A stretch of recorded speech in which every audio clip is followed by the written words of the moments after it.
Welcome back, everybody, to another episode of the From the Stands podcast. We are back for episode number 91 on this January 20th of the year 2026. As you boys, tell the people what we got coming up after a couple weeks off. Yes, a couple weeks off. We'll dive into that, obviously, as we have come to be accustomed to. Fez always has internet and tech issues, so we'll dive into that here in a little bit. We'll also dive into some football, both college and NFL. But before we do that, if you guys would like and subscribe on the video, that would help us out a lot, and we would appreciate it. It would push us out to more people, and that is what we want in 2026. Like I said, we have NFL and college football to preview. Obviously, we missed a few, but we will recap the divisional round. Obviously, we had Buffalo, Denver, San Fran, Seattle, Houston, New England, LA, and Chicago. And then we had the national championship game that just took place yesterday. So we'll dive into that, analyze that game, and kind of give our thoughts on the repercussions of that game. Then we'll hop over the pond to the Premier League and La Liga, and also some Champions League games going on today. Some good games going down, some upsets as well. But before we get into that, like we said, we missed last week.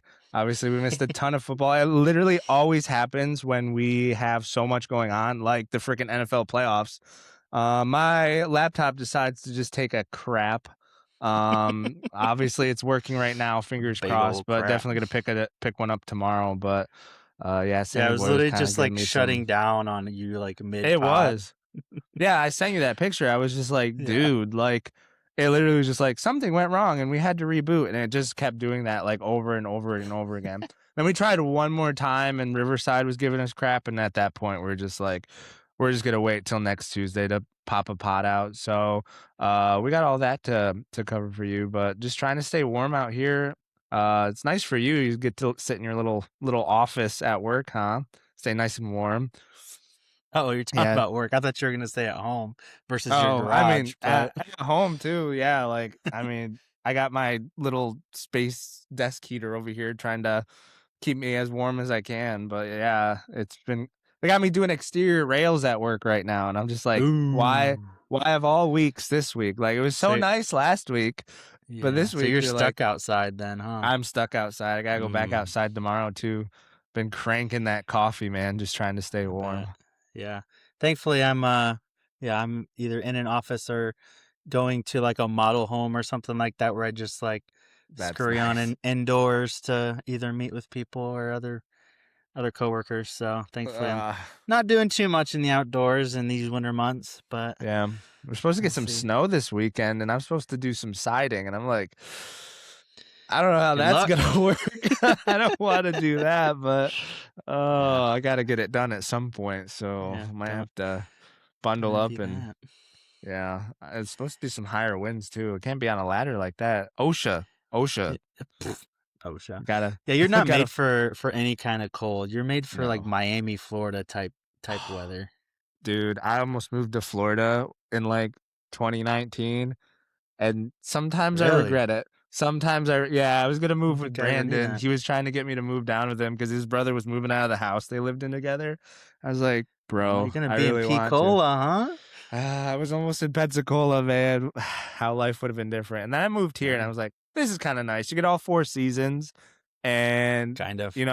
kind of, but like, you have like falls and you have springs and like no snow in the winter, which is huge. I was done with New York after like 3 days when we went home for Christmas. I was like, frick this nonsense. We had a Right. huge snowstorm and I was like, don't miss this at all.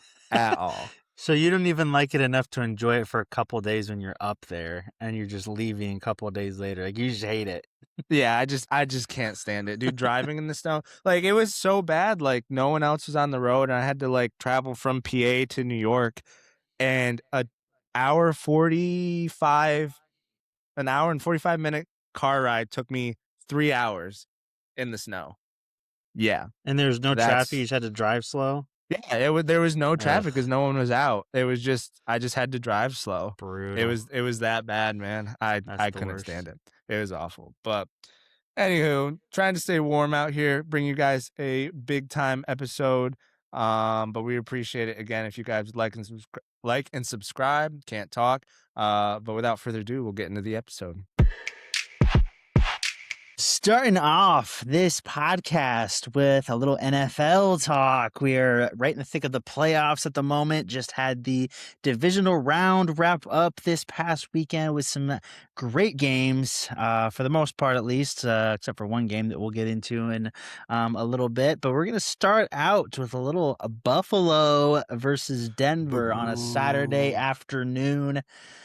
Buffalo fallen short in this one to a Broncos squad that really just leans on their defense quite a bit. Offense isn't too bad with Bo Nix at the helm, but obviously they're more of a defensive-oriented team. Bills having several opportunities here, but really the story of the day, Josh Allen and his multitude of turnovers, just really unfortunate. Not just obviously the turnovers themselves, but the timing as well, with especially the one at the end of the second half. Trying to do a little bit too much there. Fezzy boy, what say you? Yeah, this was a tough game to watch. Allen's notorious for not giving up games like this, especially in the playoffs. I think everyone talks about it all the time. Like, Josh Allen hasn't lost a playoff game up to this point, and you could still make a case that he didn't quite lose this one. He didn't help, obviously, but yeah, I'm the same. I'm kind of leaning towards he lost this one too, which is like wild. But 2 interceptions, 2 fumbles, I want to say. Two interceptions, 2 fumbles. Still was kind of turnovers. dealing though against a really good defense, Yeah. but my biggest thing, it's not even like, and we'll touch on it, because obviously we want to give our opinions on it. But the weird interception, I'm not even looking at that. I'm looking at that overthrow to Dawson Knox that would have ended the game in the fourth quarter, man. Like, it's just reminiscent of who were they playing when he missed? I think it was like Coleman or Shakir in the back of the end zone on that 2-point conversion. Who were they playing? That was the Eagles. Eagles, yeah. I mean, it's just reminiscent of that. Like, I don't know. Josh Allen was kind of like reverting back to his rookie year, like just not being super accurate with the football. And like, if he hits Dawson Knox, we're not even talking about this. It's the freaking Bills in the AFC Championship game. But obviously that wasn't to be. But I mean, the biggest talking point is that weird interception, catch, however you want to call it. I guess I'll kind of toss it to you. Like, was that a catch or was that an interception, Sammy? That was absolutely a catch, bro. Really? Absolutely a catch. I've never seen the NFL world more united on something, I feel like, and it was even more vindicated on Devontae Adams the next day, but we'll get into that in a second. True. I think all of the freeze frames that you're seeing with Brandon Cooks with possession of the ball and his knee down, and then, the hand or whatever touching the defender's hand touching him at the same time is all the proof that you need. I mean, the ball isn't moving at that point. It's not like he didn't have it under control or anything like that. I absolutely think it's a catch and that he's down. I don't think there's really much debate in that. But obviously the refs saw it differently. And what really flabbergasted me the most is just the fact that the refs had seemingly zero interest in looking at this play again or in depth or anything. Like, you have these stupidly drawn out, like, review processes now in the NFL off plays that don't matter or just like can be done in like 2 seconds. It's super obvious.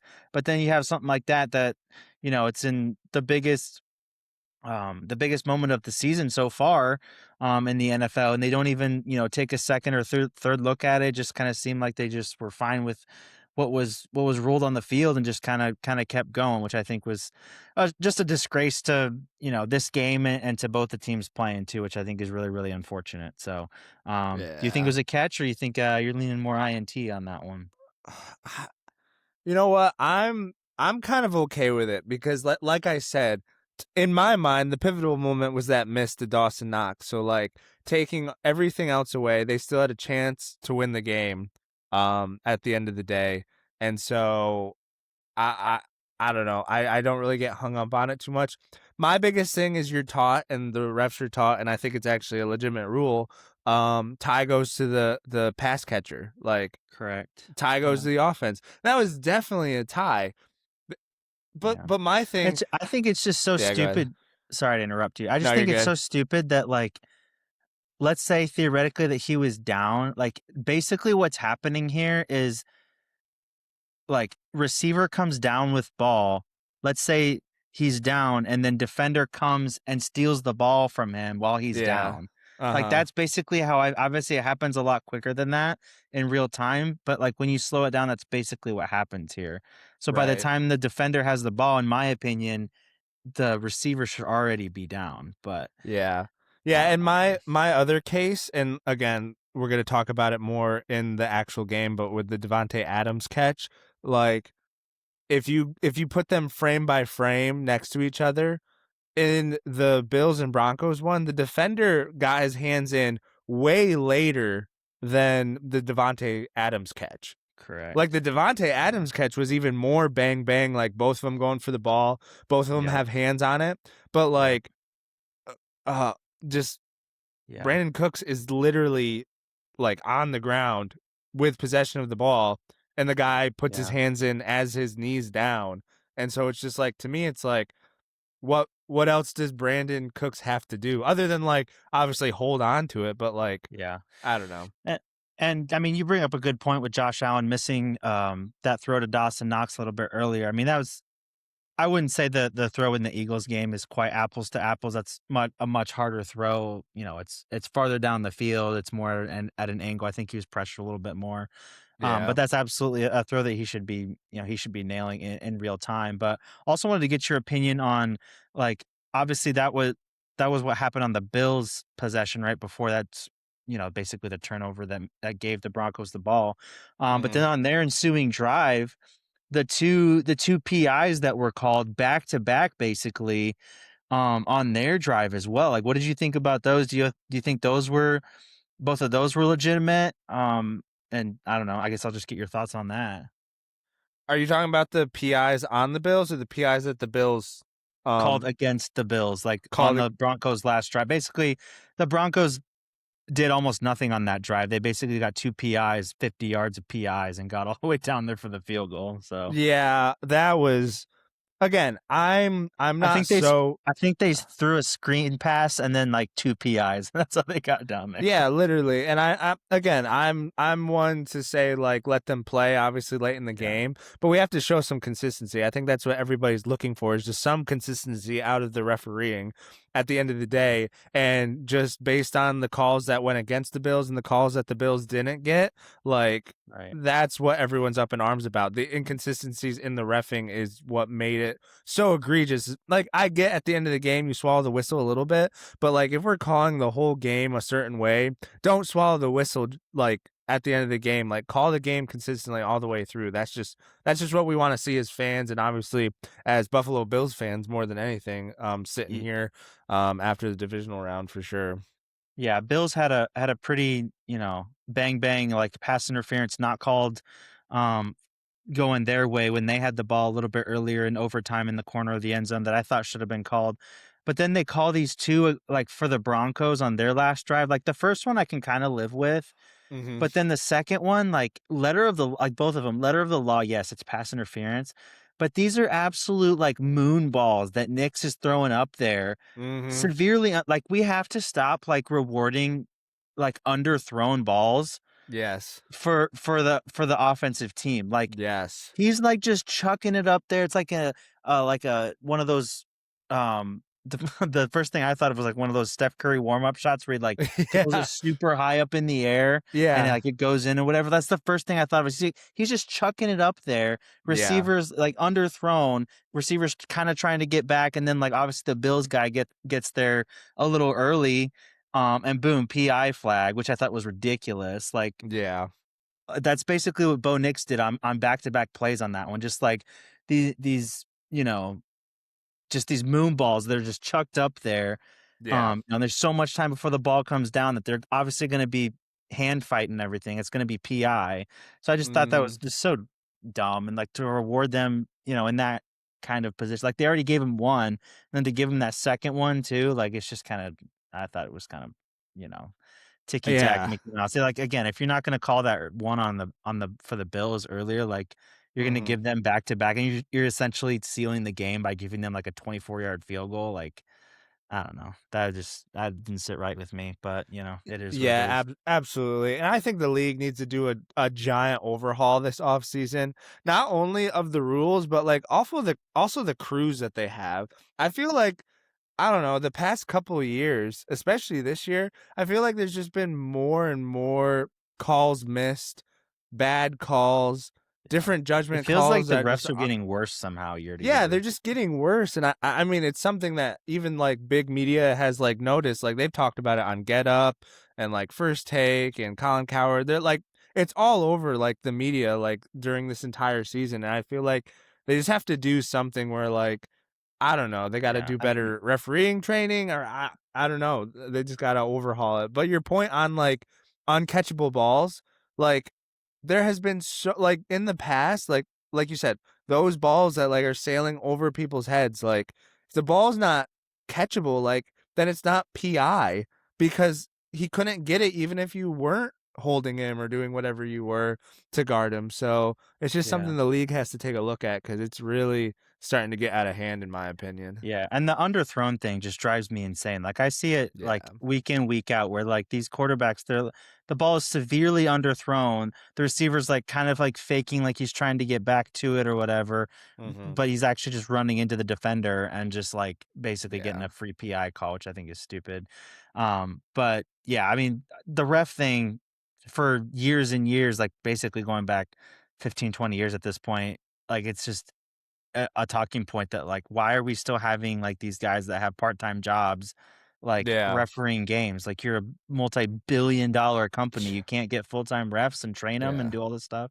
So, yeah, it definitely feels like the refs are getting worse, like, year in, year out, especially with, how much, um, just the broadcasting and the slow-mo and all that stuff. Mhm. So it's kind of frustrating when you see something like that. All the NFL is rigged community coming out in droves that, there Oh, was all these definitely. futures bets on the Bills at the beginning of the season. They Yeah. couldn't let them advance and, all this stuff. But It was fishy for sure. Like, you yeah, you but can't sit there and tell me that. It was a little like, what are we doing? It's a little lopsided here, guys, like, come yeah, on. yeah.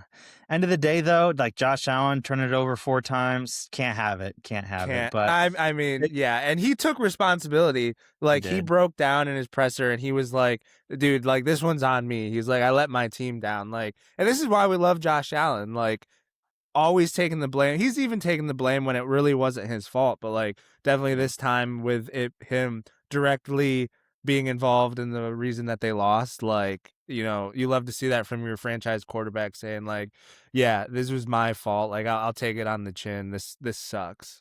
Yeah, lot of emotion coming out of the Bills locker room after that, and maybe they kind of knew about something we'll get into in a little bit. But the biggest news that was shocking that came out of this game, Bo Nix broken foot on one of the last Dude. couple plays of that game there, whether it was on the kneel or just on that last rush. Yeah. Either way, out for the rest of the playoffs. Absolute killer for the Broncos, man. Can you imagine being a Broncos fan coming off this high Oh my. overtime game? You get to the AFC Championship for the first time in 11 years, and then like you read that news that Bo Nix broke his foot. Like, what on earth, bro? Like, Yeah. that shook me. I was like, what the heck happened there?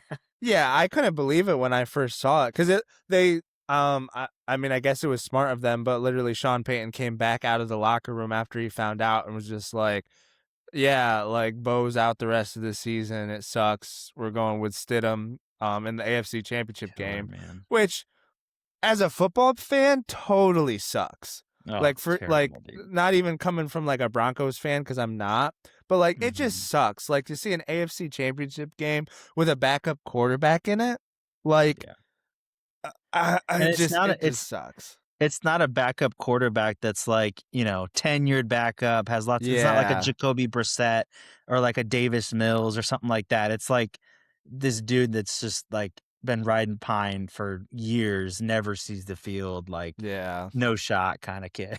Like they did not have yeah. a good backup, but Yeah, no, um they don't, and yeah. it sucks. Like, honestly, like, I was like literally sitting here thinking, I was like, do I want the Patriots to win just so we have a good Super Bowl?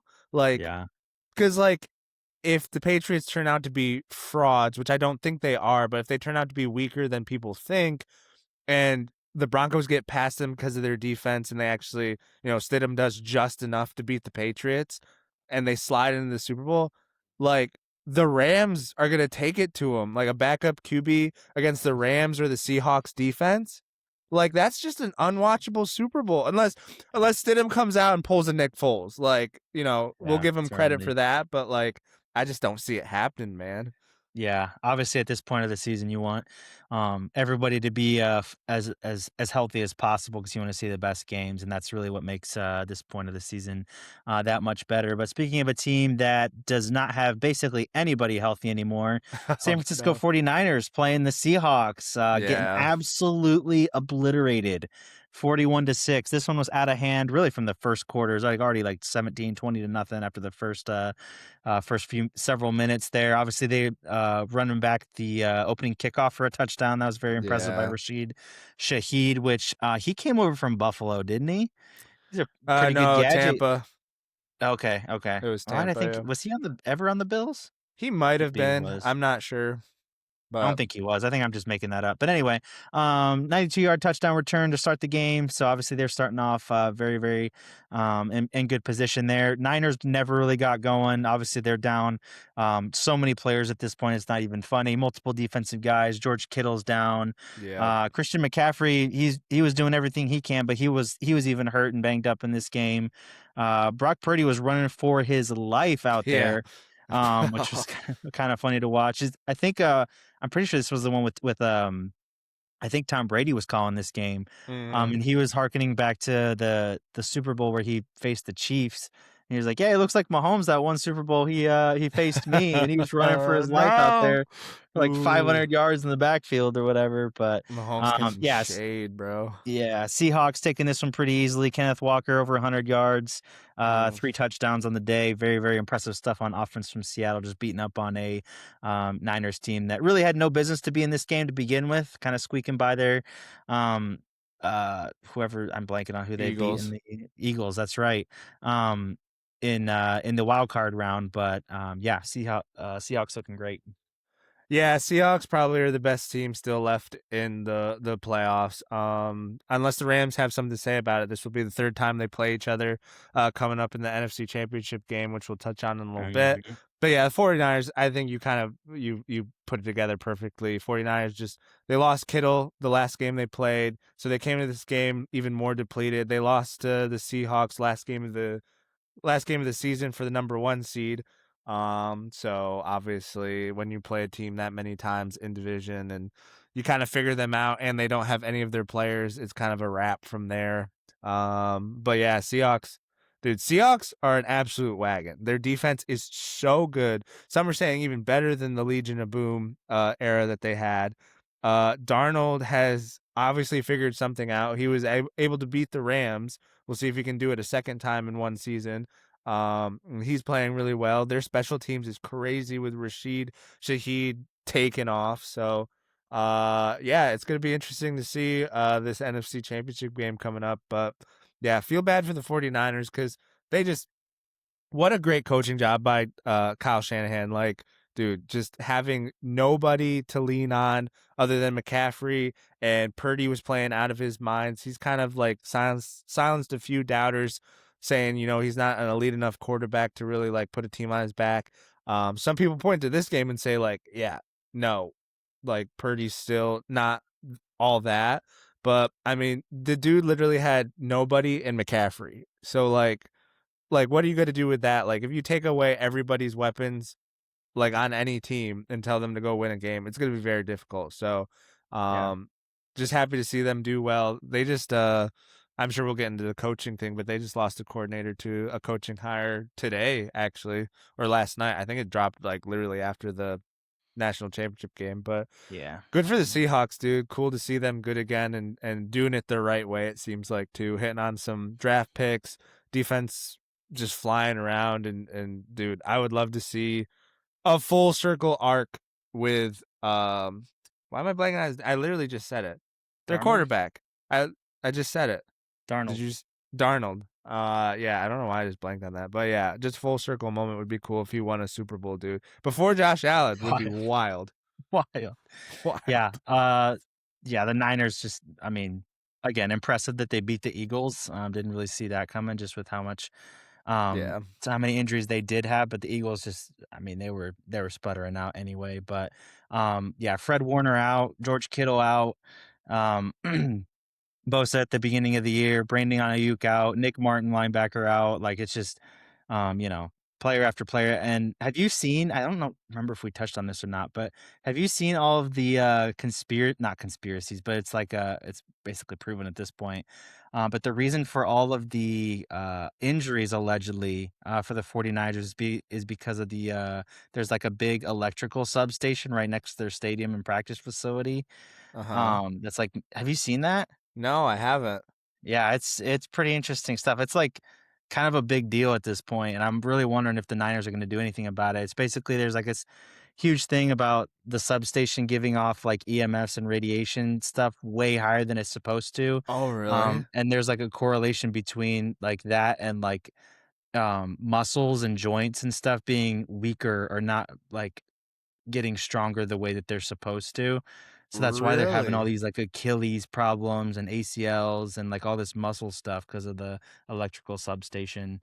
Um, basically that's right next door to their facility, which is wild. So That is wild. I did not hear anything about this. That is crazy. yeah. That makes sense though. Like that stuff's no joke, dude. And like, And the Niners, like if you think about it, they've been like the most injured team in the entire NFL oh, last 5 years. absolutely. Like every time they go into the playoffs, they've got like half their rosters down. So Yeah, and absolutely. Crawl into the finish. like Fred Warner, like blowing his Achilles, like just jumping up and down in that Super Bowl, getting ready to go on the field. Like, Yeah.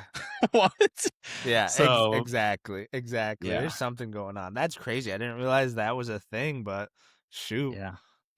So, Wild. yeah, Cooper Cup and the Seattle Seahawks moving on to face the Rams, which we'll get into next. LA, Chicago. Actually, no, we're gonna go New England, Houston, just because LA, Chicago is the nightcap. Yeah. New England, Houston.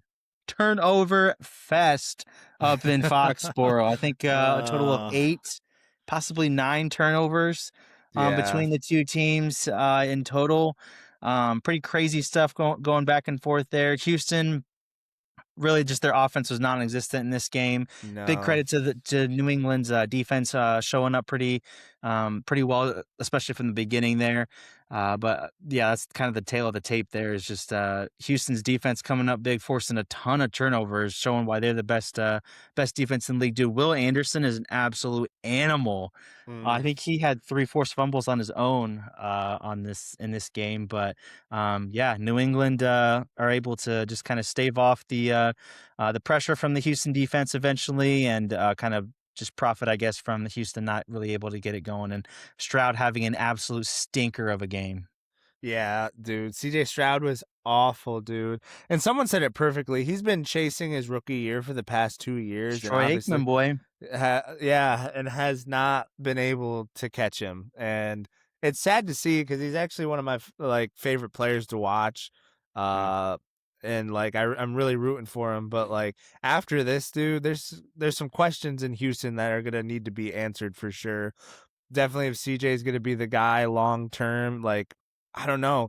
Like I feel like he just keeps getting worse and worse after his rookie year. Like it's not even a plateau. I feel like even from last season, it's not even close. And he was sitting behind one of the best defenses in the NFL, if not the best. I think they were ranked number 1 coming into this game, they were. and They all he had absolutely to do were. was take care of the ball and couldn't do that. Four interceptions in the first half. Like, um, that's definitely going to help the other team out, regardless of who the team is.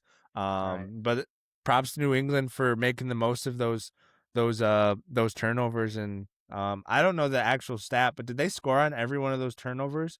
It was like 3 out of 4 of them for sure, right? At least, yeah, I think it was at least 3, for sure. But dude, I was thinking in real time, like I was kind of joking with you during the Bills game after the first half is like, do you sit Allen or whatever? And obviously the answer to that is no, just because of what Allen brings you. Mhm. Obviously one of the best quarterbacks in the NFL, but CJ Stroud, I don't think he's quite up to that level. Like, I probably would have benched him after the first half, or definitely You after the gotta, right? next quarter, because not just like the turnovers and stuff, but like I was listening to ESPN this morning, and they made a good point. It's like at no point did he look confident or like ready to like go attack another drive or anything. Like he No. just looked defeated. He looked Mhm. like he was wallowing in the suck of like the weather and stuff, and just Mhm. like being like, yeah, I'm just not playing well. Like this is over, which like is wild to me because they were still like within a possession until really the very end there in the fourth quarter. And his defense just giving him the ball back with incredible field position every time and not Every being able to do time. anything with it Mhm. was wild. And like, bro, 2 of those interceptions are just, like, just awful. Like, the one where he's scrambling left and he just, like, pooches the ball up straight up in the air, like, trying Mhm. to I guess he's trying to make a play. Like, bro, just go down, throw it out of Mhm. bounds, like, don't like, that was just a terrible look, there, and obviously, you follow it up with the other interceptions he had. It was just, just compounding, and, like I said earlier, like, about, having solid backups, like, Davis Mills has proved to be a very solid backup in the NFL, like 3-0 Yeah. his record this year, throwing it around solidly overall. I would have gone to him for sure, like, after the 4th INT, I'm like, "Dude, you don't have it today, like, just give the other guy a shot at least, like, you're playing for your season, like, you owe it to your defense to, like, not, have CJ Yeah. Stroud giving it up every possession." So I would have definitely gone to Davis Mills if I was the coach, but man, that's tough. Like, again, if I was playing defense to the Texans, I would not be very pleased with good old Mr. CJ Stroud over there. Yeah, dude, it was like it's literally like the complete opposite the Bills and Houston. Like you put Josh Allen on that Houston team, dude, they're mowing everybody over because Bro, they're it's giving not even everybody Josh like Allen though. You put 30 other starting yeah, quarterbacks in his yeah. position. He's probably doing okay, maybe throwing 2 interceptions instead of 4. Well, I was trying to look it up, I couldn't find it, but like I'm pretty sure, yeah, second half they had 10, 14. I guess it kind of got away from them in that second half, but Yeah, for sure. like in the first quarter, as he was like throwing, like he had like one or two interceptions in that first quarter. They were kind of like still in it for a while, Well, and then those yeah, two interceptions. I wasn't able to watch most of the second half because I was at youth group, but I was kind of score watching on my phone, and like the Patriots were stuck on 21 points for like basically the whole second half. Hmm. Texans got those couple field goals. So it was like 16-21 for like a long time there. And I was just like, man, if they could get like one more touchdown, but I wasn't seeing the ball move at all. But Yeah, no. um that's a lot about the Texans, though. Moving on to the Patriots side, Drake May obviously finishes kind of quietly with 3 touchdowns here, but fumbled the ball a ton. I think 4 fumbles total on the day. I think they lost 3 of Yeah. them, if I'm not mistaken. So, what do Hmm. you have to say about his play so far? Definitely not the reason that they've been winning these playoff games, but still finished with a pretty admirable stat line as far as passing goes. And how do you see him kind of playing going forward here, going into that matchup with the Broncos? I mean, their defense is really, really taking form here, like come playoffs, which is what you want for sure. And obviously, that's Vrabel's side of the ball, so he's gonna have those boys firing. They play with a intensity that really, really helps them out. Like what they lack in being dynamic and maybe some athleticism, they have in like hustle and heart, and that takes you a long way, especially if you're lacking in like some of the naturally gifted parts of the game, but. I mean, yeah, it was an ugly game for Drake May, which people kind of assumed because Houston's defense was so good. Yeah. But he kind of did the opposite. Like he didn't take care of the ball like like great, but with the chances that they had and the turnovers that they got, they made the most of them. They scored on most of the turnovers that they got. His wide receivers were making some crazy plays. Like I mean, the booty one-handed catch down the sideline that That was was crazy. that was crazy. Did you Um, speaking of that catch, did you think that that ball hit the ground? As soon as that happened, Micah texted me like immediately. He's like, "Did that hit the ground?" I kind of thought so, and I was like, "I can see that," but I don't know. It wasn't enough for me. to Yeah, be honest. I didn't But see it super well. Like as soon as I saw it, I was like kind of I just it, checked out because it was kind of like the you were like turning the TV off. yeah, I was like the Patriots are winning, whatever. Well, Texans did not show. Well, CJ Stroud did not get off the bus, but yeah, for sure. But well, when I first watched it, I was like, I didn't see it initially, and then Micah texted me, he's like, "Oh, like I can kind of see that now." And like looking at it closer, like if you apply that catch to like a lot of different, like if it was a regular season game, for example, you see the ball hit the ground, like maybe they say that that's incomplete, but I was fine with it staying, I guess. It was a nice yeah, catch, which shouldn't be the decider on whether or not you uphold yeah, a catch or not, if it was like a right, nice one-hander or not, but, I was fine with it, so, yeah, um, but yeah, like you were saying, Will Anderson on that left side, Will hmm Campbell's pretty decent, like, left tackle for them. He's, the rookie that they drafted pretty high last year. hmm He's been solid. He's kinda dealt with some injuries here and there, but Will Anderson was beating Will Campbell like a drum coming off that edge, so he's definitely, um they traded all those picks for him, like, when they uh-huh. moved up to get him right after they picked Stroud, and he's definitely worth all those picks, whereas, Stroud, I don't know, man. They look in a different direction this year, they run it back with him.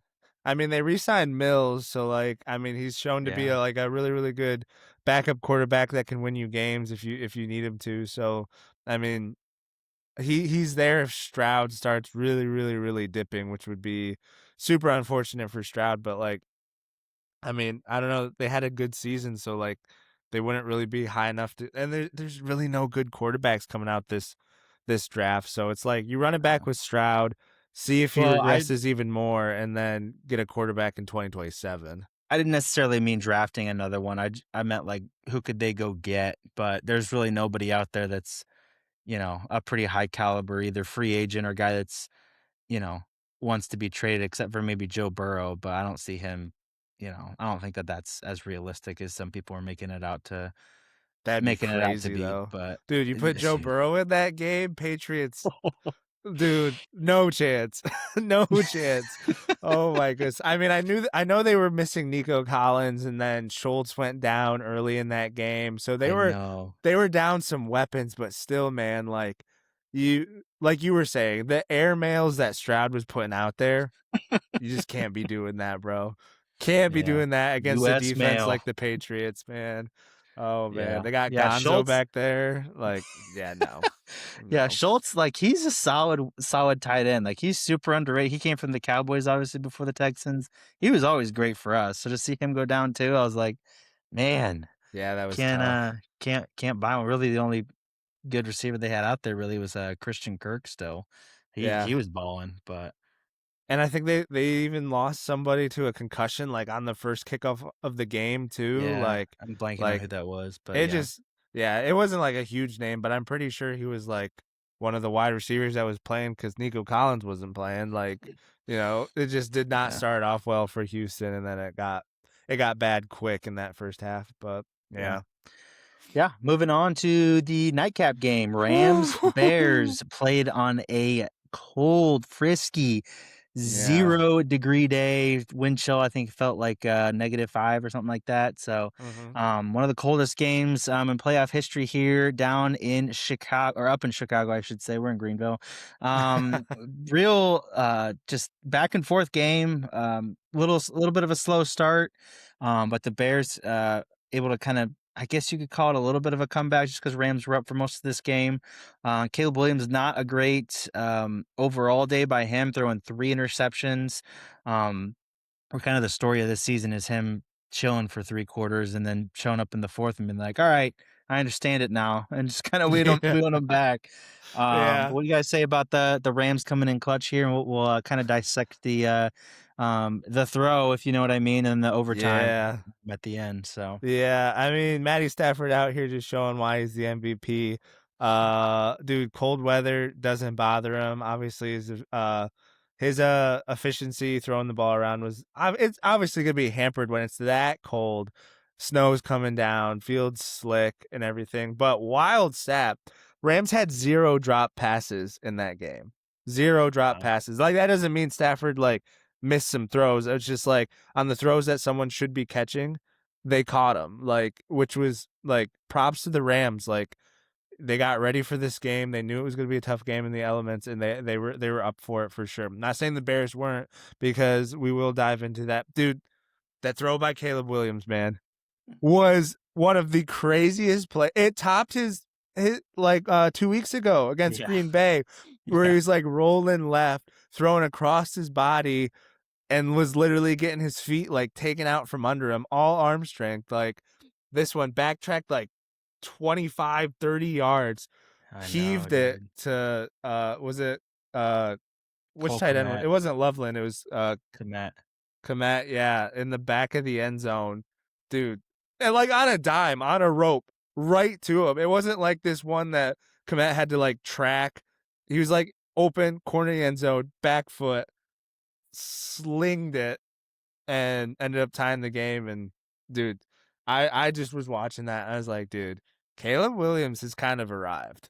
He has kind of arrived, and he is fun to watch. Like, say what you want about the things that he does and his personality, which I don't think his personality is like that bad. Like, everyone was like, oh yeah, this guy doesn't care. Like, this guy cares about I feel like football, he's which grown is up a good for little bit Chicago. this year. Yeah, I Just think Ben seemingly. Johnson's helped that for sure. Like, made him care a little bit more. Like, because how harsh Ben Johnson was, like, coming into the season, like, you saw it in training camp and all that in the off season. Like, he threw everything at Caleb Williams, just like almost kind of just see like how much can he take, and he even admitted it in like press conferences. He was like, we're throwing everything at Caleb because we need to know like what he can retain, like how good he is at learning the playbook and stuff like that. And props to Caleb. Like, I mean, another year under Ben Johnson, really learning this playbook, dude. They're gonna be scary team next year to Mhm. deal with for sure. Yeah. Yeah, for sure. Yeah, going back to that throw, absolutely just like obviously 4th and 4, your season is on the line right there. And just like the first little bit of that play, like he's going backwards, Mm-hmm. and I don't necessarily think the play is over right there because I'm so used to seeing him kind of, wheel around to the outside and try to make a play. Mm-hmm. But instead of doing that, he just went backwards and backwards. I was like, oh, he's cooked. There's no, like, this is where it ends, kind of thing. Yeah. And then for him to just like off his back foot, like 45 yards in the air in the corner of the end zone, Mm-hmm. just to find a guy. And like I'm thinking he's throwing it into a crowd, triple Yeah. team. It's just going to be a battle, probably some Yeah, pass that's what I thought. interferences in there.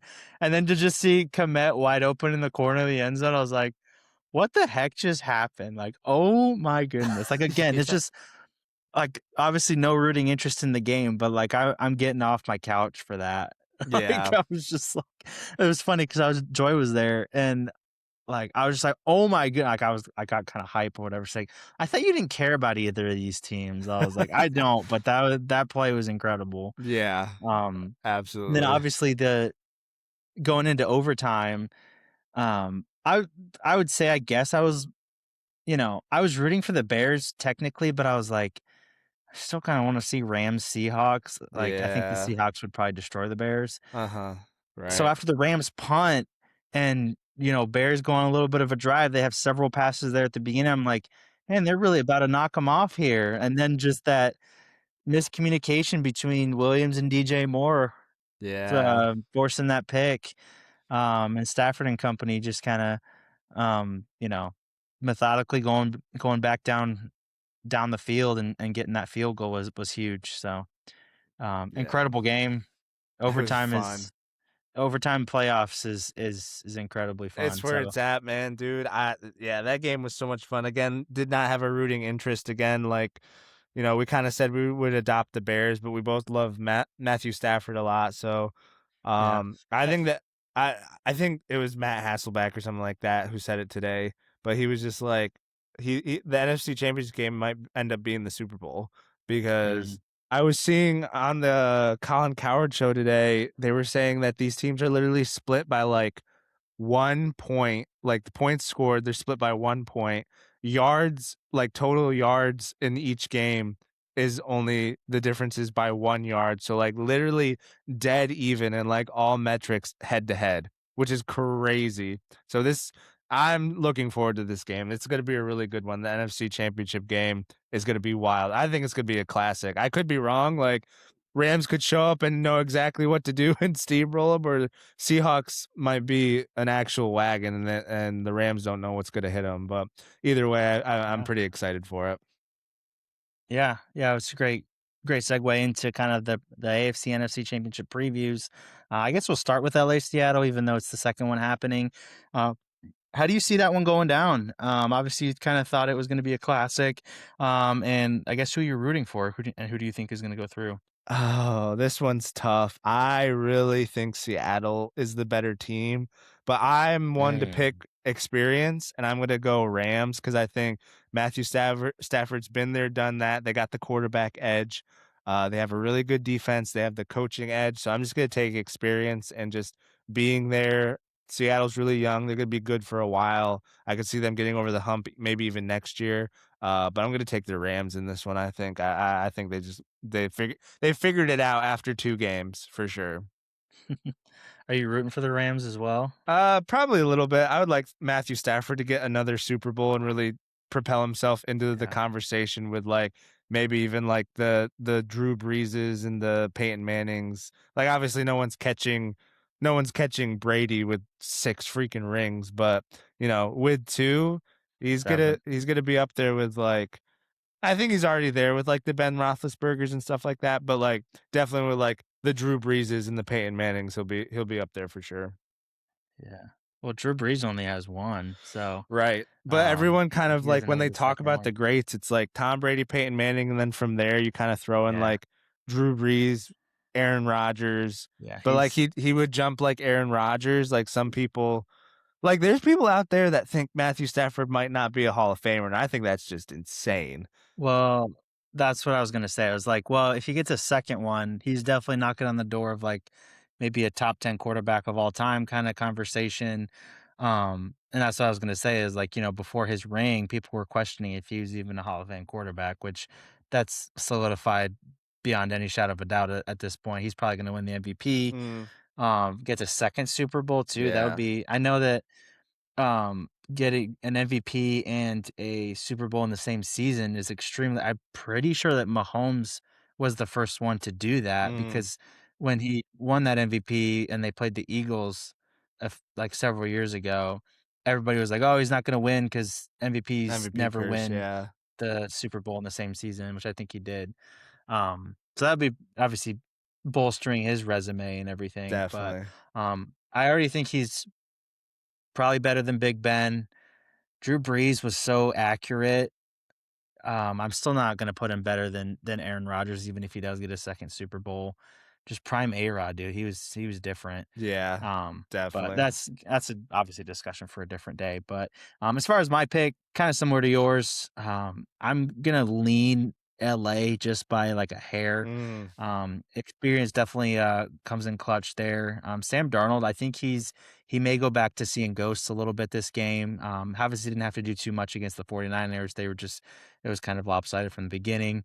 Um, I'm just curious to see how he's gonna perform in obviously the biggest game of his NFL career so far. And he's had kind of a checkered playoff history. This season, obviously, they've kind of not, the game that they did have to play was against the Niners team that was really had no business being there to begin with, just with their injuries, which we've covered already. So it'll be interesting to see how he deals with the game. But still have a great running attack, still have, a top five defense on Seattle side. But I think LA just they have, their own incredible defense. And their offense is obviously led by multiple guys that are huge game changers and Puka Nakua and stuff. So, yeah, so I'm gonna lean LA just by a hair. Puka Nacua, we haven't talked about that much, but he's still he's good, bro. He's he good. he bro, he's so he's He so crazy. He's the good. reason you won Um, fantasy this year too, like, bro. I didn't win though. I lost to Did you lose Herbie. to Herbie? But yeah, Dang. I did. That sucks. Moving on though, Anyways, Pat's Denver. Pats Denver. This one's weird to pick because, like, I'm just gonna say I'm going New England. I think New England wins just because we don't know what kind of Stidham we're gonna get. We don't know what he's gonna do. Does he pull a CJ Stroud and like throw 4 interceptions, or does he pull a Nick Foles and balls out and literally looks like the greatest quarterback we've seen since Tom Brady? Who absolutely knows? But I'm also going to pick New England because, unfortunately, just with how everything's shaking out, I think a New England in the Super Bowl would make for a better Super Bowl. I think they would be the team coming out of the AFC with the best chance to beat either the Rams or Seattle. I don't think the Broncos would even have a chance in the Super Bowl, and it would just make for a bad Super Bowl watch. So selfishly, I'm saying New England, even though I don't like them with every fiber of my being. But I just think they have everybody. They're healthy. They're playing good football at the right time. They're riding momentum, and Denver's kind of on a low backup QB. They do play at home, which will help, but I don't know. That's going to be huge It's too. gonna be crazy. Obviously not just home field advantage, but the altitude. That'll obviously. I feel like a lot of teams have kind of just either gotten used to, it, or maybe it's not as big of a factor anymore. But they used to talk about that all the time, just the way teams always having to deal with a little bit of something when they go up to the altitude. But yeah, I'll pick. I'm gonna pick the Patriots as well. I think they'll have enough to get past. I really don't expect the Denver offense to score really. If they get 17 points, that might be enough to win just with Denver's defense as well. I think there might be a pretty I think it's going to be a lot of similarities in how the New England Texans game went, where the Texans defense is giving them the ball over and over, forcing turnovers, and Denver just cannot move the ball just because Yeah. whether it be Stidham, whether it be just their lack of weapons, because they've had some injuries on the in their receiving core as well. So I just think the Patriots are healthier at the better time. As much as I would love to see Denver win, I'm going to pick the Patriots. Yeah. So It just makes the better um, Super Bowl, unfortunately. yeah, it'd be wild if Stidham somehow pulled out a dub and it's Stidham against.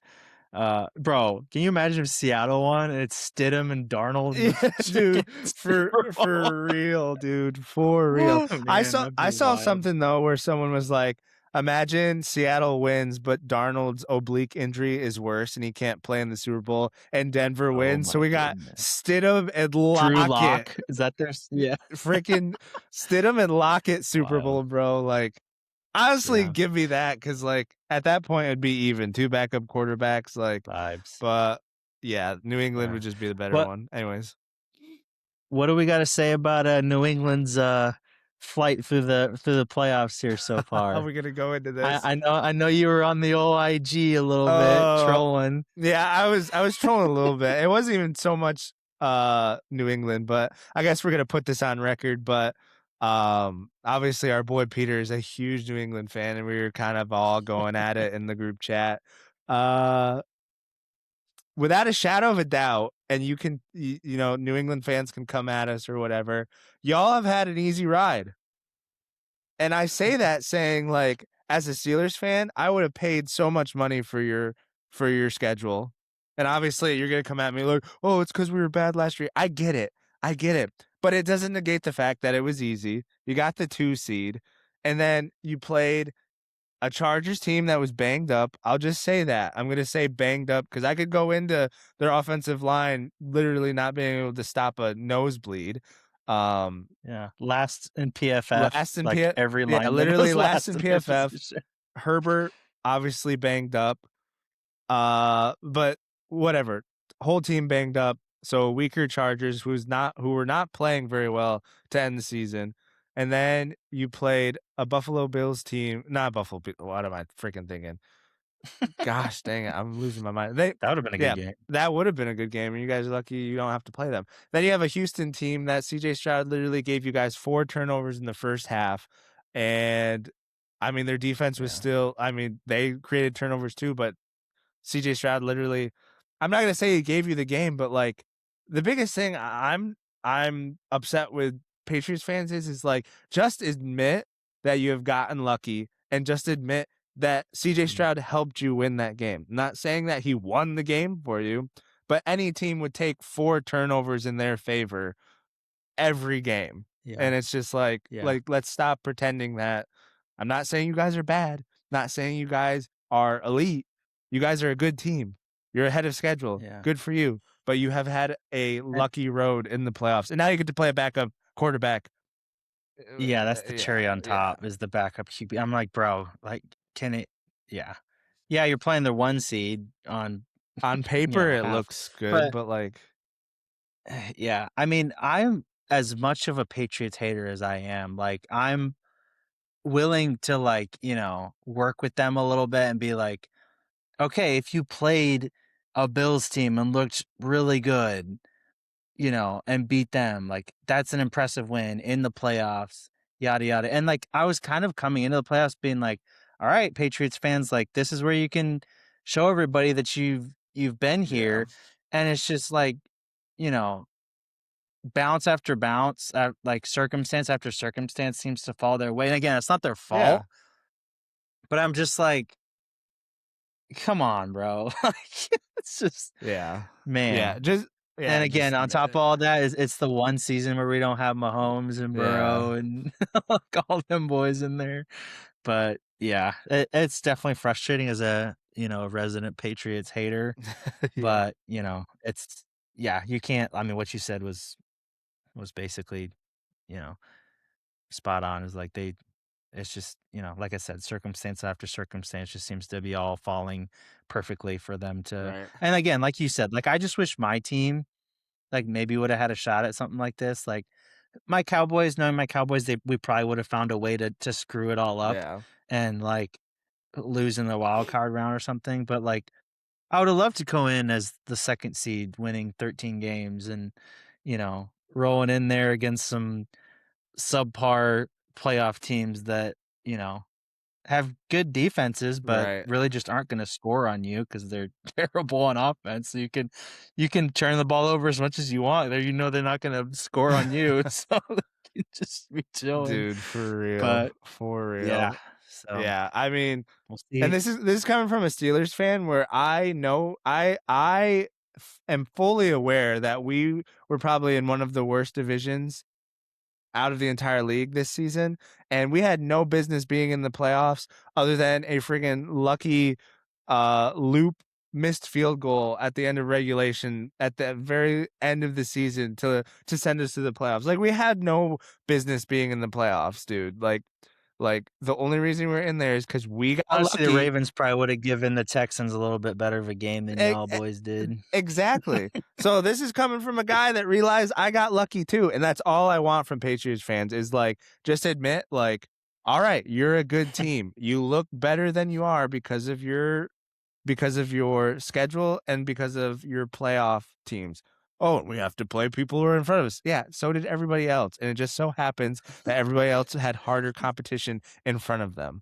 So like, it works both ways, guys. Like, come on, what are we doing? Yeah, yeah. The beauty of not having a team in the playoffs is I can just like hate on all Just the hate teams on. that I are in know the my hate playoffs. watch is in full effect now that the Bills and Steelers are out. Like, Well, I didn't mean like just to pay. I'm just like, oh, yeah, CJ Stroud looked freaking terrible. All this stuff. I'm like, my team didn't yeah. even, And does sniff this the brood playoffs. from a But little bit of jealousy? Maybe because like, I mean, your team has a quarterback, but they have an owner that has dementia, and then my team literally just got rid of one of its most winningest coaches, which is not a bad thing, but also have no idea who our quarterback's going to be because don't know if Aaron Rodgers is going to leave, retire, come back. Mason Rudolph, Nah, frick him. I'd rather start Will Howard. trust, I would rather start trust Will Rude, Howard, bro. Frick him.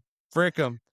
bro. Mason Rudolph has a winning Nah, record we're as a gonna. quarterback, bro. What are you talking about? And to boot, everyone has us drafting Ty freaking Simpson out of Alabama. Frick that nonsense, dude. We got Will Howard and Will Howard Oh 2.0. man, Like, get that out of I here. But think Mason Rudolph maybe be the best quarterback on your roster. If he that might happened. be. But anyways, yeah, those are our picks. Anyways, Pretty excited about yeah. the NFC and AFC championship games coming up. It'll be exciting to see who's in the Super Bowl. We'll have a big episode for you guys when that rolls around. But without further ado, we're going to talk a little college football here next. All right, Insane. switching gears to a little college football action. We finally had the college football championship go down. A lot of talks Finally. about the how screwed up the college football calendar is, not just in the transfer portal and everything, but how the college football playoff game has happened. It's been like basically 2 weeks since we had a college football game. But anyways, had a championship game go down. Indiana against Miami. Indiana coming in undefeated, a nice 15-0, led by Kurt Bignetti and Fernando Mendoza. Playing against the Yes, Canes sir. team that didn't even win their conference, but reeling off several solid games in a row here to get to the not the playoffs, the national championship behind Carson Beck and company. Indiana go up early. They're up 10-0 at halftime. Obviously, not the dominant team that we've kind of been used to seeing. Obviously, the Canes coming in with a hugely successful defense led by Ruben Bain and the boys. Um, Miami, a little bit of a comeback in the second half, make it pretty interesting there late. But then Fernando Mendoza kind of having a legacy game here, showing why he is the Heisman winner. Um, none, uh, none of the moments more important than a 4th and 5 on like the 20-yard line that Big Netty Yeah, decided to dude. go for, running it in, taking on like 6 Canes, bouncing off tacklers and getting that ball over the line. Incredibly impressive stuff by Mendoza, and they take it 27-21. What say you, Mr. Stallone? Yeah, dude. This is only good for college football. Like Indiana winning in the fashion that they did, being solidified as one of the best college football teams that we've seen in recent and past history. Like, I mean, they were just a wagon all season. Um, I saw a wild video though, and I didn't even realize this happened, but like the first play of Indiana's season, I think was literally like a pick six. Pick six Yeah. took to the house. I don't even know who they were playing. It was some like no name team in the like a it wasn't even a preseason game, but like one of the first games that you play. They obviously ended up Yeah, it's winning like that Old game. Dominion or something. Yeah, it was obviously like they obviously won that game because they went undefeated, but it was just funny to see the contrast between like how they started the season, how they ended the season, and everyone probably thought that like, oh, here comes Indiana again, they're gonna freaking lose like they always do. Turns out to be one of the most dominant teams that we've ever seen. Like I said, I think it's just good for college football because it just shows a different way of winning instead of like obviously the old days are gone of stacking 5 stars and like keeping them at your school forever and redshirting everybody and just, Alabama and Ohio State just have all the 5 stars and this and that. But this just shows like you don't even need all the 5 stars as long as you have the most important thing in college football, which is the head coach. You can win a national title out of the out of a Power Five, or I guess Power Four conference right now.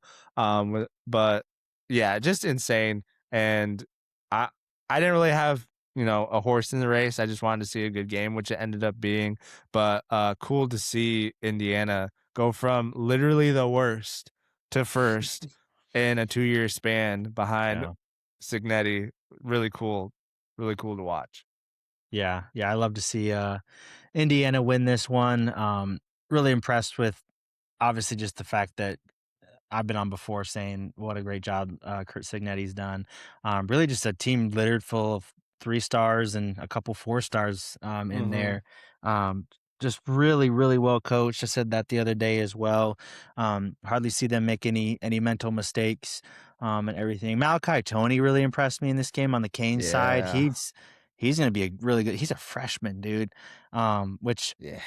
obviously freshmen, it's impressive when they get on the field and perform as it is, but now when you have all this transfer portal stuff and you're getting 4th, 5th, 6th, 7th year guys in there and they're just kind of Mhm. dominating the playing time, to see a guy come in and dominate like that was really cool to see. But again, yeah, Indiana, just really impressive stuff from them. I thought late on in the game, talking about not committing mental mistakes, that false start they had to back them up from Mm. a 2nd or 3rd and 1 to like Yeah. a 2nd or 3rd and 5 or 6. Um, I thought that might have come back to bite him, because if they didn't get that one back and Miami goes back down and scores there, that would have been basically the reason that they didn't win the game. And that was one of their best tackles that they had Mhm. on that line. But again, it wasn't to be. Carson Beck throwing a pick, pretty bad pick there late into double Yeah. coverage. Because they were rocking and rolling there, putting a nice little drive together, and then he just goes deep out of nowhere. I'm like, you didn't really need to do that, brother. But whatever. I'm not a huge Carson Beck fan, to be honest. Like, he like goes straight off the field, didn't even shake anybody's hand. I was just kind of like, bro, it's Yeah. kind of bush league, but um, whatever. We'll see. But Yeah. Fernando It's Mendoza tough. caps off a Heisman winning season. Obviously, all the shots at his family and stuff is super cool to see. His brother's on the team too, so all the interviews, everybody's eating all that up. But yeah, Kurt Signetti and the boys capping off this season with a championship, and Kurt Signetti finally gets to smile. So you love to see it.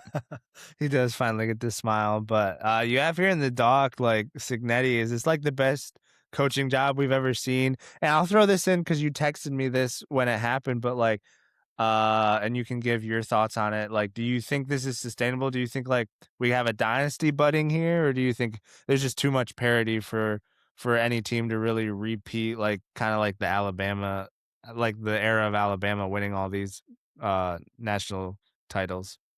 Yeah, I kinda jumped the gun a couple weeks ago when I was talking about Kurt Signetti, and, like, the answer to the question if it's the best coach, that's not even close in my opinion. Like, to turn around a team that's not just middle of the pack, like, you know, never won kinda thing, like, just kinda hanging around, has a good season, has a good bad season. Like, this is legitimately the worst team in the Big Ten, in the Power 4.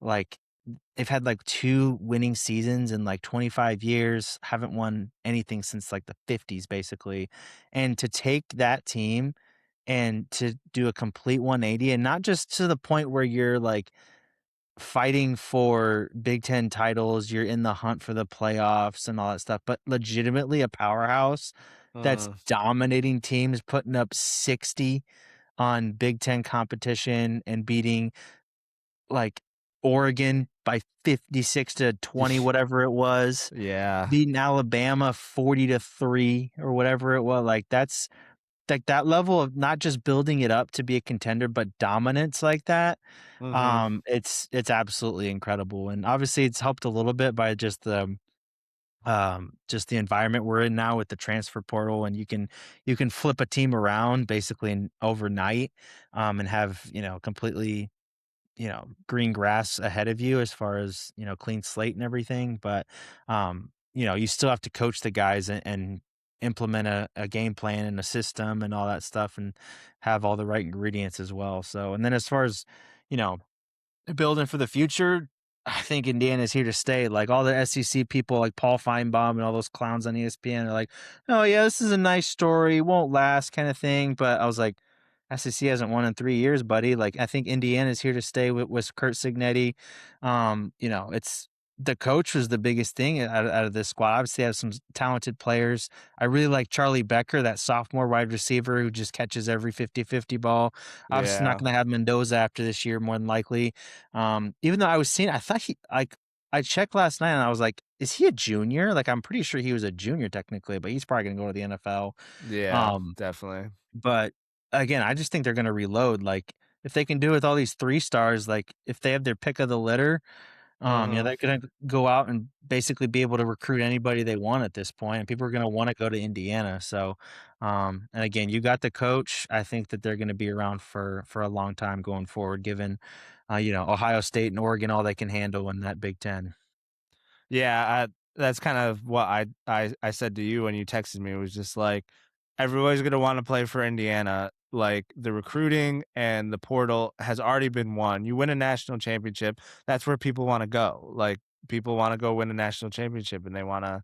And I mean, Mark Cuban's writing the check, so there's money to be had there. So they'll win bidding wars if they're even bidding for players. But at the end of the day, like Signetti's shown, like I'm not just going for 5 stars. I'm going for guys that fit what I need, guys that are willing to show up and work, have the right stuff. Like I just like the way that he's put things together. And that just it feels a lot like Saban, man. Feels a lot like and Saban was doing it like he was a really, really good coach. And he was getting the most out of players, but he also had the 5 stars, which is what Signetti's going to have in the coming season. So I see nothing but up for them. And like kind of like what you said, Mendoza's not going to be there next season. His brother's already hit the portal, but like He's they're already at Tech, is he really? Is he already Georgia at Tech. Yeah. he's already at Georgia Tech? But, like, dude, like, they're gonna be able to get a top-notch quarterback coming in, and I think they already Signetti. have somebody. I'm blanking on his name, but I think he's already committed to Indiana. So Yeah, I figured Signetti's already got someone lined up. He's too calculated and he knows what's coming next. So they'll hit the ground running next season. They'll obviously probably be the favorites to win it again. So it'll be maybe. cool to see what they end up doing. But they're gonna be relevant for a long time, whether they're winning national championships or not. They're gonna be there every season. Yeah, I think the biggest thing that might be working against Kurt Signetti as far as like a dynasty goes is that the man's already 64 years old. Yeah. So he's a little bit late to the party as far as getting that dynasty started. Obviously, time's going to be working against him, but Uh-huh. he's going to be out around for the next several years at least. So, um, how many championships he's able to win? If this is the only one, um, tough to kind of imagine that with just the level of dominance he's doing with all these 3 stars and 4 stars. Once Mhm. he gets some bigger names in there, you'd think that he'd be able to run with those guys, but it'll just be interesting to see how much longer he hangs around and everything. He seems like a football sicko, but, you never Yeah. know. Yeah, you never know, but it was a good game, like you said. Beck Yeah, kind of threw it away there at the end. He's gonna be in the NFL. He'll be like a career backup for sure. Like he's definitely not a franchise maybe. quarterback, but he'll I get don't I don't drafted. see him doing well in the NFL, to be honest. I don't know. I didn't think so coming into this, but he showed that I mean, he made that big mistake, but like I mean, you just get to the NFL, be a backup, just kinda keep to yourself, and I don't know, you might find yourself in an AFC championship game like Stidham, who knows? Uh, Yeah, you never know. but yeah, that's gonna kinda do it for the college football portion of the podcast. Kinda short and sweet, just one game to highlight. We'll look forward to September when it rolls around again, I but we're was gonna gonna hop over say 9 months off, baby. 9 months off, time to get into some college basketball here in the next few months, but, yeah, with that being said, we're gonna hop over the pond here in just a minute. Been over the pond for a little football action. Gonna run down the Prem a little bit, look at La Liga for just a half second, just because there was a little bit of some happenings in the title race. And then we will finish it off with a little Champions League action. Starting off in England, as we usually do. Man United coming into the big Manchester derby without a coach, pretty down and out about their form recently, but do Arsenal a huge favor in getting a massive 2-0 win to not just help Arsenal out, but also propel Man United up in the standings for snuck into the number 4 spot and a Champions League spot for a little bit, but that didn't last super long just because obviously the Liverpool hadn't played their game yet, but they're now sitting in a very nice 5th spot, 1 point behind that Champions League spot. What say you, sir, Dang. about United with a very nice victory here against Guardiola's men? I don't know what it is about United, but they always do better when they're in complete turmoil. Like when they have like a coach and they're like trying to solidify things, they're like, yeah, no, like when we should have stability and everything going well. Yeah, we're just gonna wet the bed, not win any games, yada yada. But as soon as they have like a interim manager, isn't he an ex Man U player? Like Yeah, Michael Carrick. yeah, Michael Carrick. I couldn't remember his name. So they have a coach, but just not like a full time coach. But I mean, if he keeps this up, they'll probably end up keeping him anyways. But dude, yeah, it's just so wild to me. United is just like, yeah, frick it. Interim coach playing Manchester City. Yeah, 2-0. Let's go. And Yeah, yeah, it's just wild to me. When I saw that, I was like, that's the most Manchester United thing I have seen all season. And right. I just shook my head at it and kind of chuckled, but definitely helped you boys out a ton in that title race for sure. Dude, huge. And Man City kind of been up and down as far as their form goes this year. Kind of doing us several favors over the last couple weeks, just drawing a game here, losing a game there.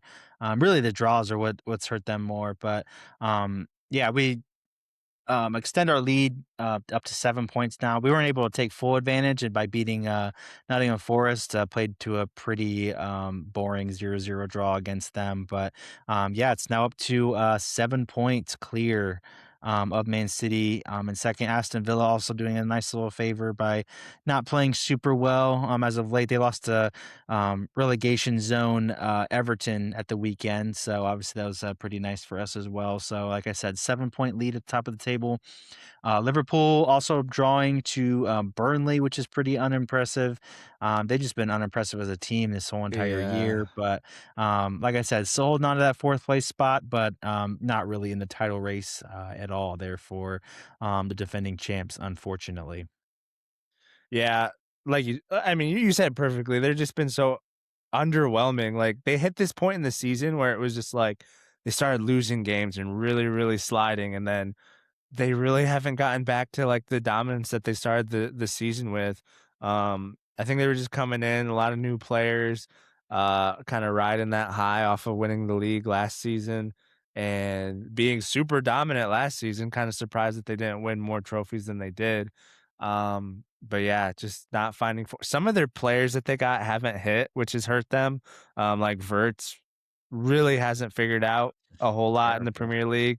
Kind of like if you had to rate him, he's kind of on the bust side of things right now. Like, not to say he won't have like a better second season, but it's just not really happening for him this season. So that's hurting them.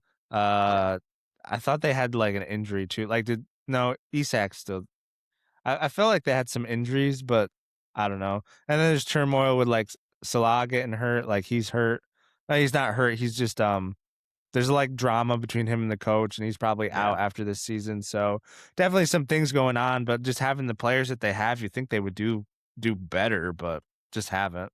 Yeah. Yeah, I think, Slot got a little bit too big for his Greedy. britches there and just like, Yeah. "Ah, I get 'em all those players out, Imma bring my own people in. I'm a genius because I just won the league, yada, yada."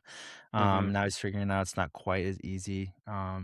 Spending, like, over $100 million on 2 strikers that play the exact same position probably Yeah. wasn't the vibe, but it is Nah. what it is. But, moving on, this is actually isn't in the doc, but, Chelsea, your Blues, nice little 2-0 dub over the weekend. Game before that, though, Chelsea playing Arsenal in the Carabao Cup semifinals. First of 2 legs. Y'all gave us a pretty good run for our money, but 3-2 dub for my Gooners on the day. What say you about Garnacho and having a nice little double in this game?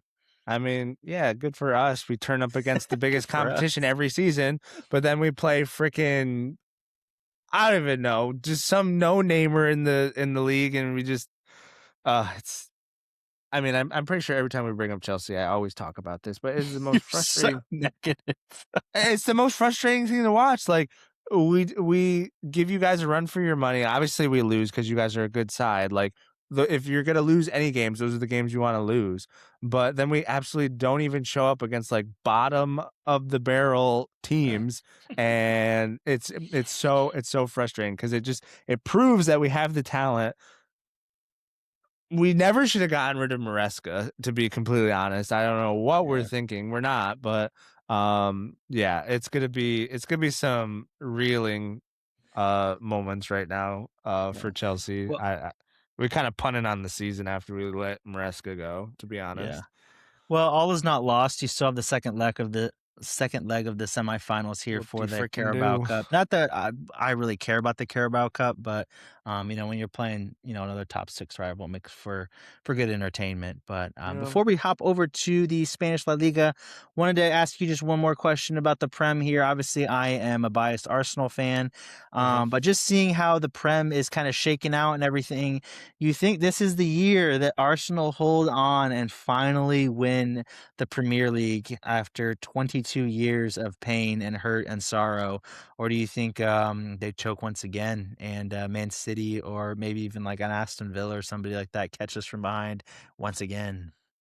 No, I think this is the season that you guys actually put together. I really like a Mm, lot of the acquisitions that you made in the off season. Got that depth that's really, really. I mean, it's kept you in some games, won you some games when you were missing some of your starters. So I think they finally figured out that they needed to just get deeper, not necessarily get better players, just deeper. You have good enough players to win the league, good enough players to really compete in Champions League like you guys have in the past couple years.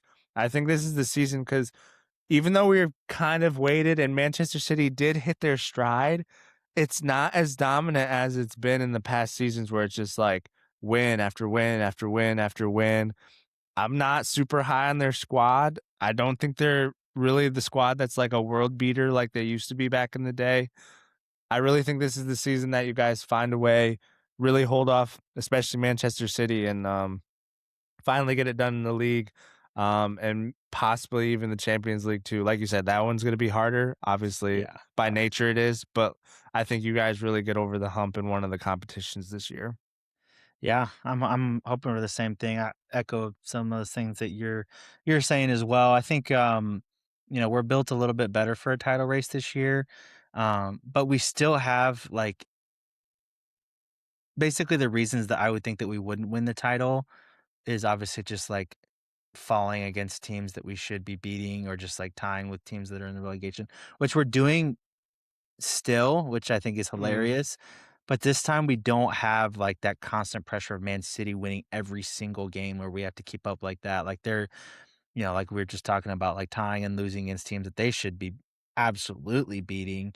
mhm, And just the constant stumbles by them gives me a little bit more comfort and stuff, but also knowing at the same time that it's still a Pep led squad and they can mm. still just kinda kick it into gear and rattle off, 10 wins in a row, which I think still even with the squad that we have, like, we're gonna just because it's Arsenal, like, we're gonna tie here or there, the odd game out, and we'll see if it comes back to hurt us, but I do feel good about it, not because of, like, how we're playing, but it's just because we don't have the pressure from behind as we had in years past, but so Right.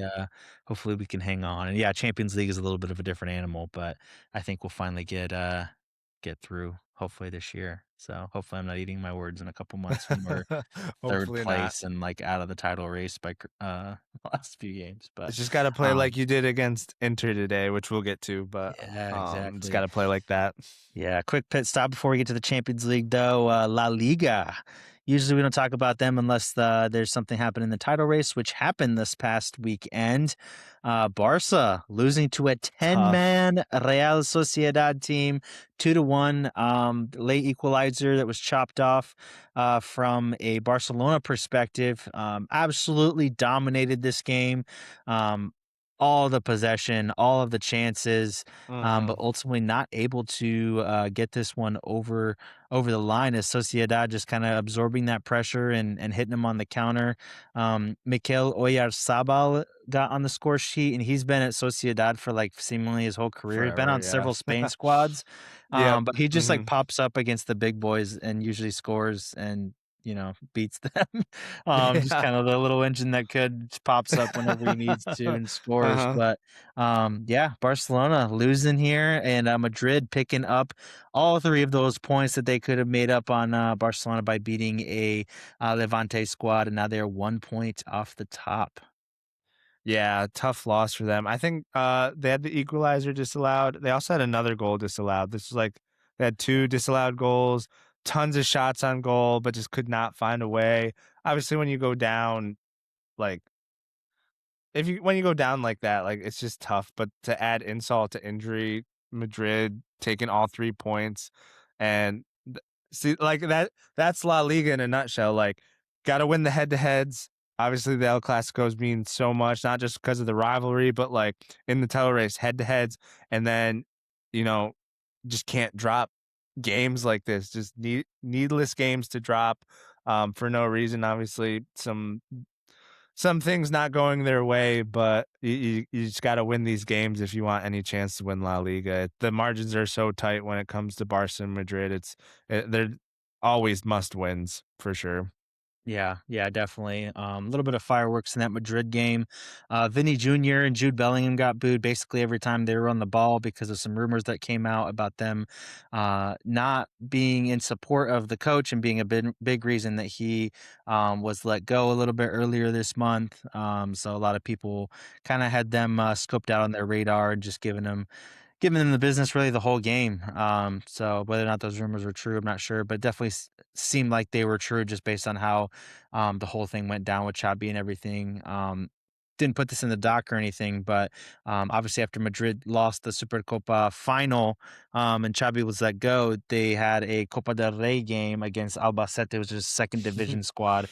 Lost Yeah. that game 3-2 as well. So not necessarily Xabi's fault per se. Obviously some bigger problems there, but they're now out of the Spanish Cup as well. So they've just got the league and the Champions League to look forward to. So a little bit of an odd season here for Madrid, just kind of all over the place with not being able to. I'm still shocked that they let Xabi Alonso go. I mean, Same, dude. halfway through his first season, like I think he's still going to be an incredible coach. Like coming off two great Bayer Leverkusen years, played for the club, like just super odd that they would let him go in the middle of the season like this. And apparently Mbappe really, really supported him and backed him on his way out. So just really odd circumstances there. But like I said, 1 point off Barcelona. We'll see if they're able to make it interesting down the stretch, despite the apparent turmoil they're in. But moving on to the Champions League, we'll stay with Madrid. Finally, kind of finding their mojo after all that chaos I Yeah. just talked about, destroying Monaco 6-1, maybe taking out some of that anger on a team that's a little bit inferior to them. Mbappe with a double, Vinny Jr. getting on the score sheet as well as Jude Bellingham. I'm sure they were getting cheered a little bit more than they were in that last game where they're getting booed. And then Franco Mastantuono as well on the score sheet for them as they Nice. destroy Monaco 6-1. Yeah, I didn't get to watch this game. Obviously, it happened while I was at work, but I did see the score. And I mean, this is kind of the lopsided game that you expect. Madrid, taking it to Monaco. Monaco really hasn't been good since the Mbappe days when they made that crazy run in the Champions League, which was crazy to watch. But yeah, kind of a typical Champions League underdog story where, the underdog is the underdog for a reason, and Madrid just find a way to kind of get things right, kind of like what you alluded to after losing Xabi Alonso and just all that going on, dropping out of the Copa del Rey in wild fashion, just probably took their anger out on them for sure, like you alluded to. But Yeah, definitely. Yeah, we'll see if Madrid's able to kind of use this as a momentum booster and hopefully challenge for obviously the Champions League and the league going forward. But moving on to a pretty huge upset as far as Champions League is concerned, yeah, uh, dude. Bodo Glimt just absolutely taking it to Man City, being up 3-0 in this game well into the second half. Man City getting one a little bit later, and then Rodri getting sent off. Yeah, Bodo Glimt just running rampant through Man City. Man City, they can't really use the excuse that they weren't playing their first team squad, as most of their guys were pulling up for this game. What do you got to say about Bodo Glimt? I think it's a Danish team, or Norwegian team, Oh, is it? coming up huge against a perennial all-star team that we see here in Man City. Yeah, I mean, super uncharacteristic. But this is why we love the Champions League. On any given night, we can get this, and this is what we love to see: just smaller clubs beating arguably one of the top like five biggest clubs in the world for sure. Yeah, And convincing fashion too, 3-1. Like, yeah, sure, Roger gets sent off and stuff like that, but like you still have to beat a really, really good team that is well coached. Obviously, Pep will have the boys firing even when they're down a player, but dude, 3-1, that's impressive for them. So good for them. yeah. Love to see these little underdog upsets for sure. Yeah, that was their first win of the Champions League season so far. Obviously, being Dang. a Norwegian team, we think Holland took his foot off the gas here a little bit against his hometown boys, not hometown, but Shaving, home country boys, or what? yeah, shaving points over there, Yeah, Holland. Just maybe, like maybe, I don't need the maybe. goals this time around. We'll let them have them. But yeah, I don't know. Obviously, probably not, but one Yeah, can wonder. yeah. Speaking of Man City too, like Rodri getting a red card, like Can we start talking about like the fraudulent Ballon d'Or win there? Like, obviously a huge scandal when it happened, but he basically is pieced out since he won that. I haven't heard jack squat from him since he Yeah. won the thing. Yeah, I don't know. I saw the red card. I was like, oh yeah, Rodri.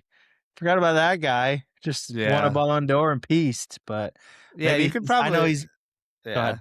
You could probably blame it on his injuries, but, like, he took so Yeah, I long to was gonna come say back that. from his injuries that it's like, Right. those really shouldn't be a factor anymore, right?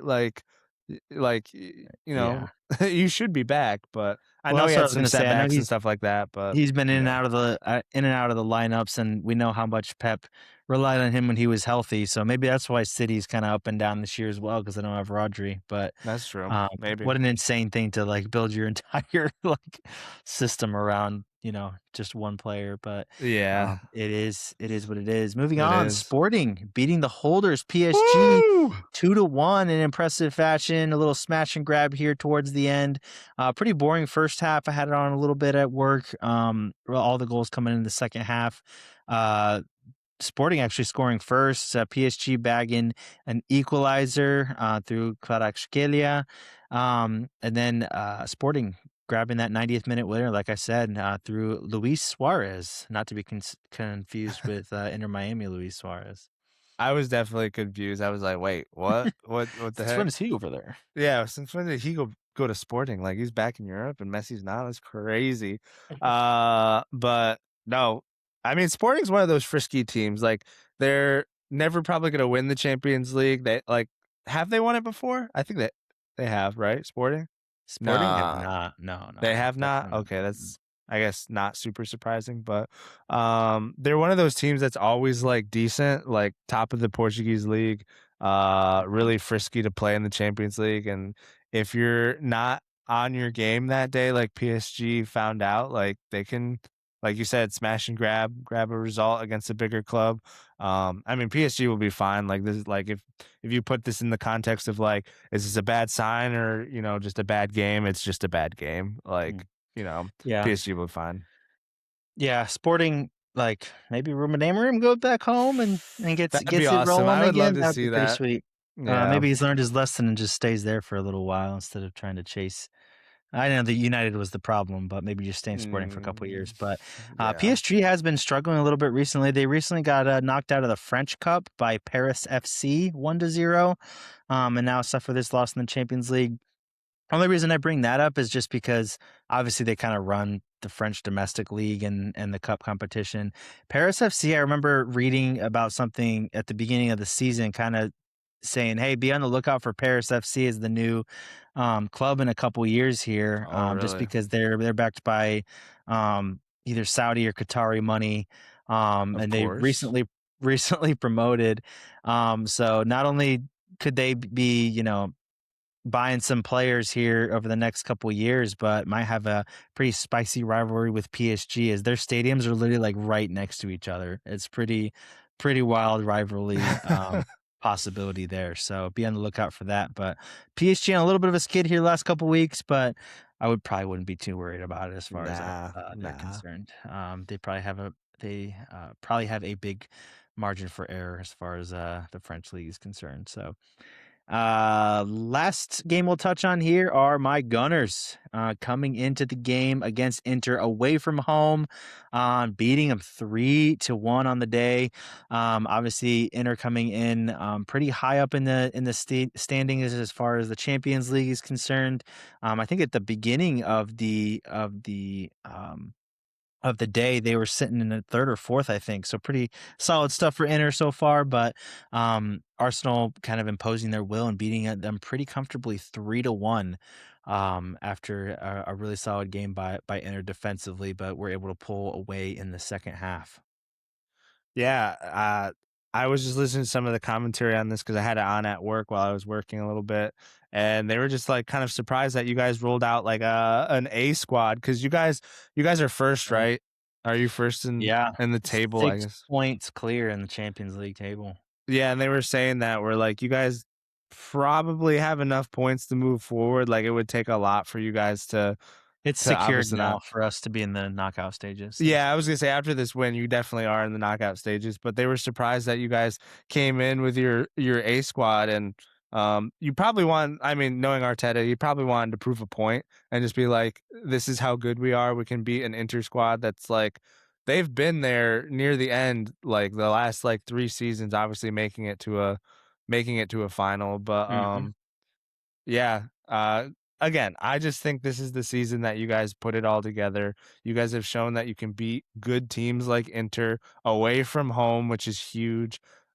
Just finding ways to win. I know everybody talks about like, oh, the set piece goals, this, that, and the other. But like at the end of the day, if you're putting the ball in the back of the net and you're winning games, like that's all that matters. Doesn't have to be pretty, doesn't have to be the silkiest, smoothest football that you've ever seen, but like dude, good on you guys. Like honestly, I wouldn't mind seeing Arsenal like win some trophies. Like I, Yeah, I same. really don't have anything against Arsenal to be completely honest. Like Yeah. I like a lot of the players they have. I actually really like Arteta as a manager.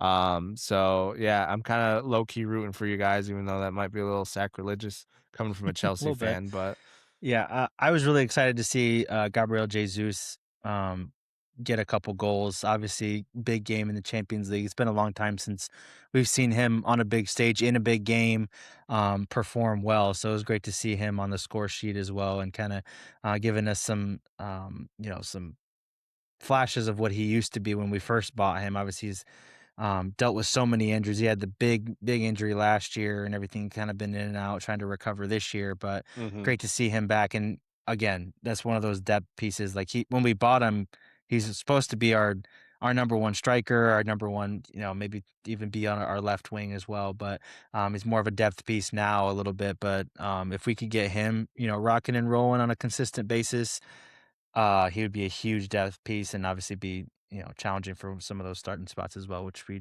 definitely need and want. So it's great. Yeah, definitely. Yeah. Like I said, got high hopes for you guys this season. A little sacrilegious on my part, but hey, one of our teams has to be good this season, right? It ain't gonna be Chelsea. Yeah. It ain't gonna be Chelsea, but definitely looking forward to Still a diving long way to go. into Champions League and just soccer in general more as the American football seasons start to wind down. And we dive a little bit more into some basketball and soccer because that's kind of what we're left with when those end here coming up in the next couple of weeks. But with that being said, Sammy, I think that's a pod. That is a pod. We appreciate you guys for tuning in. Thank you for being patient with us as I deal with some technical difficulties, hopefully fixing that tomorrow, getting a new laptop. Fingers crossed if I can find a good deal. Sammy Boy has been helping me out with that.